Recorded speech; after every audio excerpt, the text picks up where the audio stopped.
1950 ഫെബ്രുവരി 11 നടന്ന വെടിവയ്പിൽ 22 തടവുകാർ കൊല്ലപ്പെട്ടു. 17 പേർ സംഭവസ്ഥലത്ത് വെച്ചും 5 പേർ പിന്നീടും മരണത്തിന് കീഴടങ്ങി.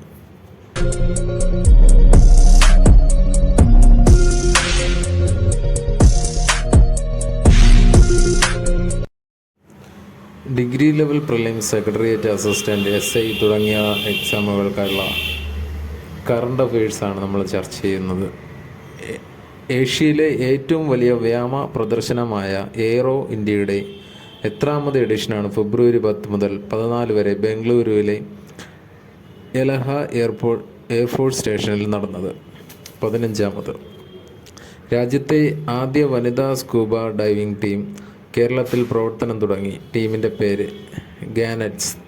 വെള്ളത്തിനടിയിൽ 30 അടി താഴ്ചയിൽ വരെ ചെന്ന് മീൻപിടിക്കാൻ ശേഷിയുള്ള ഒരിനം കടൽ പക്ഷിയുടെ പേരാണ് gannet. Kerala fire and rescue ഓഫീസർമാരിലെ വനിതകളിൽ നിന്നും തിരഞ്ഞെടുക്കപ്പെട്ട 17 പേരാണ് 30 മീറ്റർ ആഴത്തിൽ ഡൈവ് ചെയ്യാൻ ഉൾപ്പെടെയുള്ള പരിശീലനം തൃശ്ശൂരിലെ ഫയർ ആൻഡ് റെസ്ക്യൂ സർവീസ് അക്കാഡമിയിൽ പൂർത്തിയാക്കിയത്. 2025 അന്താരാഷ്ട്ര നിർമ്മിത ബുദ്ധി ആക്ഷൻ ഉച്ചകോടി നടന്നത് എവിടെയാണ്? പാരീസ്. 2025 ഫെബ്രുവരി 10, 11 തീയതികളിൽ നടന്ന ഉച്ചകോടിക്ക് ഫ്രഞ്ച് പ്രസിഡന്റ് ഇമ്മാനുവൽ മക്രോണിനൊപ്പം ഇന്ത്യൻ പ്രധാനമന്ത്രി നരേന്ദ്രമോദി സഹ അധ്യക്ഷൻ പദവി വഹിച്ചു. 100 രാജ്യങ്ങളിൽ നിന്നുള്ള ഭരണാധികാരികളും സർക്കാർ പ്രതിനിധികളും കമ്പനി സിഇഒമാരും പങ്കെടുത്തു. ഫ്രാൻസും ഇന്ത്യയും ചേർന്നാണ് ഉച്ചകോടി സംഘടിപ്പിച്ചത്. അടുത്ത ഉച്ചകോടി ഇന്ത്യയിൽ വെച്ചായിരിക്കും. ബാർട്ട് ഡൈ വേവർ ഏത് രാജ്യത്തെ പുതിയ പ്രധാനമന്ത്രിയാണ്? ബെൽജിയം. എഴുത്തുകാരനും ചരിത്രകാരനുമാണ്. ഇന്ത്യയിൽ ആദ്യമായി വൈറ്റ് ടൈഗർ ബ്രീഡിംഗ് കേന്ദ്രം നിലവിൽ വരുന്നത് എവിടെയാണ്? ഗോവിന്ദ്ഗഡ്, രേവ, മധ്യപ്രദേശ്. ലോക റേഡിയോ ദിനം എന്നാണ്? ഫെബ്രുവരി 13. റേഡിയോ ആൻഡ് ക്ലൈമറ്റ് ചേഞ്ച് എന്നതാണ് 2025 ദിനാചരണ വിഷയം.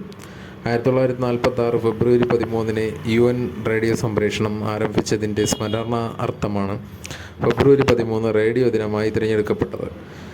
US-ൻ്റെ പ്രത്യക്ഷ സഹായമില്ലാതെ നാറ്റോ സഖ്യം 2025 ജനുവരി ഫെബ്രുവരി മാസങ്ങളിലായി 6 ആഴ്ച നീണ്ട സൈനിക അഭ്യാസം നടത്തി. അഭ്യാസത്തിൻ്റെ പേര് steadfast dart 25. Bulgaria, Romania, Greece എന്നീ രാജ്യങ്ങളിലായാണ് സൈനിക അഭ്യാസം നടന്നത്. US-ഉം കാനഡയും 30 യൂറോപ്യൻ രാജ്യങ്ങളും ചേർന്ന് സൈനികാഭ്യാസമാണ് 1949 ഏപ്രിൽ 4 സ്ഥാപിതമായ നാറ്റോ. അടുത്തിടെ അന്തരിച്ച സാം നിയോമ 95 ഏത് രാജ്യത്തിൻ്റെ പ്രഥമ പ്രസിഡൻ്റായിരുന്നു? നമീബിയ. ദക്ഷിണാഫ്രിക്കയുടെ ആധിപത്യത്തിൽ നിന്ന് നമീബിയയെ സ്വാതന്ത്ര്യത്തിലേക്ക് നയിച്ച സാം നിയോമ 15 വർഷം 1990 മുതൽ 2005 വരെ രാജ്യത്തിൻ്റെ പ്രസിഡന്റ് പദവി വഹിച്ചു. 1960 രൂപം കൊണ്ട സൗത്ത് വെസ്റ്റ് ആഫ്രിക്ക പീപ്പിൾസ് ഓർഗനൈസേഷനാണ് അല്ലെങ്കിൽ സേപ്പോ നമീബിയയുടെ സ്വാതന്ത്ര്യ സമരത്തിന് നേതൃത്വം നൽകിയത്. തമിഴ്നാട്ടിലെ സേലം സെൻട്രൽ ജയിലിൽ നടന്ന വെടിവയ്പ്പിന് 2025 ഫെബ്രുവരി 11 എത്ര വർഷം തികഞ്ഞു? 75. 1950 ഫെബ്രുവരി 11 നടന്ന വെടിവയ്പിൽ 22 തടവുകാർ കൊല്ലപ്പെട്ടു. 17 പേർ സംഭവസ്ഥലത്ത് വെച്ചും 5 പേർ പിന്നീടും മരണത്തിന് കീഴടങ്ങി. കർഷക ഭൂസമരങ്ങളുമായി ബന്ധപ്പെട്ട് മലബാറിൽ നിന്നും ആന്ധ്രയിൽ നിന്നുമുള്ള തടവുകാരെ പാർപ്പിച്ചിരുന്ന പ്രത്യേക സെല്ലിലാണ് പോലീസ് വെടിവയ്പുണ്ടായത്. വെടിവയ്പ് നടത്തുമ്പോൾ അന്നത്തെ മദ്രാസ് മന്ത്രിസഭയിൽ ജയിൽ നിയമവകുപ്പുകളുടെ ചുമതല വഹിച്ചിരുന്നത് മലയാളിയായ കോഴിപ്പുറത്ത് മാധവമേനോനായിരുന്നു. വെടിവയ്പിൽ പരിക്കേറ്റ കാന്തലോട്ട് കുഞ്ഞമ്പു പിൽക്കാലത്ത് കേരളത്തിലെ വനം വകുപ്പ് മന്ത്രിയും സി കണ്ണൻ എന്നിവർ സംസ്ഥാന നിയമസംഘങ്ങളുമായി. 2025 കറപ്ഷൻ പെർസെപ്ഷൻസ് ഇൻഡെക്സ് പ്രകാരം ലോകത്തെ ഏറ്റവും അഴിമതി കുറഞ്ഞ രാജ്യം ഡെൻമാർക്ക്. ഫിൻലാൻഡ്, സിംഗപ്പൂർ, ന്യൂസിലാൻഡ് തുടങ്ങിയവയാണ് തൊട്ടുപിന്നിൽ. ദക്ഷിണ സുഡാനാണ് ഏറ്റവും അഴിമതി കൂടിയ രാജ്യം. 180 രാജ്യങ്ങൾ അടങ്ങിയ സൂചികയിൽ ഇന്ത്യ 96ാം സ്ഥാനത്താണ്. ചൈന 76, ശ്രീലങ്ക 121, പാകിസ്ഥാൻ 135, ബംഗ്ലാദേശ് 151 എന്നീ സ്ഥാനങ്ങളിലാണ്. വത്തിക്കാൻ സിറ്റി സ്റ്റേറ്റിൻ്റെ പ്രസിഡൻ്റായി ഇതാദ്യമായി മാർപ്പാപ്പ ഒരു വനിതയെ നിയമിച്ചു. പേര് സിസ്റ്റർ റഫേല പെട്രീന. ഇന്ത്യയുടെ എത്രാമത് മുഖ്യ തിരഞ്ഞെടുപ്പ് കമ്മീഷണറാണ്? ഗ്യാനേഷ് കുമാർ. 26ാമത്. ആഗ്ര UP സ്വദേശിയായ Gyanesh Kumar 1988 batch Kerala cadre IAS ഉദ്യോഗസ്ഥനാണ്. 2025 ഫെബ്രുവരി 18 അന്തരിച്ച കഥാകൃത്തും അധ്യാപകനുമായ ചലച്ചിത്ര പ്രവർത്തകൻ ശ്രീവരാഹം ബാലകൃഷ്ണൻ 93 വയസ്സ്. സംസ്ഥാന സർക്കാരിൻ്റെ കുടുംബാസൂത്രണ പരിപാടിയുടെ പ്രചരണാർത്ഥം അടൂർ ഗോപാലകൃഷ്ണൻ സംവിധാനം ചെയ്ത പ്രതിസന്ധി, ലെനിൻ രാജേന്ദ്രൻ സംവിധാനം ചെയ്ത സ്വാതി തിരുനാൾ തുടങ്ങിയ സിനിമകൾക്ക് തിരക്കഥ സംഭാഷണം രചിച്ചു. വൈക്കം മുഹമ്മദ് ബഷീറിൻ്റെ പൂവമ്പഴം, ലളിതാംബിക അന്തർജനത്തിൻ്റെ മാണിക്യൻ തുടങ്ങിയ ടെലിഫിലിമുകൾക്ക് തിരക്കഥ എഴുതി.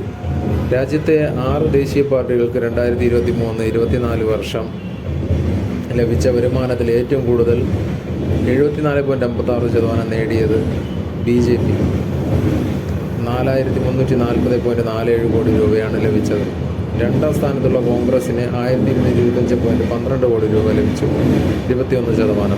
കേരള സംസ്ഥാന വിനോദസഞ്ചാര വകുപ്പ് നൽകുന്ന 2025 നിശാഗന്ധി പുരസ്കാര ജേതാവ് പണ്ഡിറ്റ് രാജേന്ദ്ര ഗംഗാനി കഥക് നർത്തകനാണ്. 1985 രസതന്ത്ര നോബൽ ജേതാവിനെ നിശ്ചയിക്കാനുള്ള 5-അംഗ ജൂറിയിൽ അംഗമായിരുന്ന അടുത്തിടെ അന്തരിച്ച ബയോകെമിസ്റ്റ് ഡോക്ടർ മാധവ് ഭട്ടതിരി 97 വയസ്സായിരുന്നു. നൊബേൽ സമ്മാന അർഹരെ നിശ്ചയിക്കുന്ന ഒരു സമിതിയിൽ അംഗമായ ഏക മലയാളിയാണ് മാധവ് ഭട്ടതിരി. 2025 ലോക പഴവർഗ്ഗ ദിനത്തിൻ്റെ വേൾഡ് പൾസസ് ഡേ വിഷയം bringing diversity to agro food systems. ഫെബ്രുവരി 10 പയർവർഗ്ഗ ദിനാചരണം. US നാടുകടത്തുന്ന അനധികൃത കുടിയേറ്റക്കാരെ സ്വന്തം നാടുകളിലേക്ക് അയക്കുന്നതുവരെ പാർപ്പിക്കാൻ സന്നദ്ധ അറിയിച്ച മധ്യ അമേരിക്കൻ രാജ്യം കോസ്റ്ററിക്ക. സമുദ്രത്തിൻ്റെ അടിത്തട്ടിലേക്ക് മനുഷ്യനെ എത്തിക്കുന്നതിനുള്ള ഇന്ത്യയുടെ സമുദ്രയാൻ പദ്ധതിയായി നിർമ്മിച്ച അന്തർവാഹിനിയുടെ പരീക്ഷണം വിജയകരമായി പൂർത്തിയാക്കി. അന്തർവാഹിനിയുടെ പേര് മത്സ്യ 6000.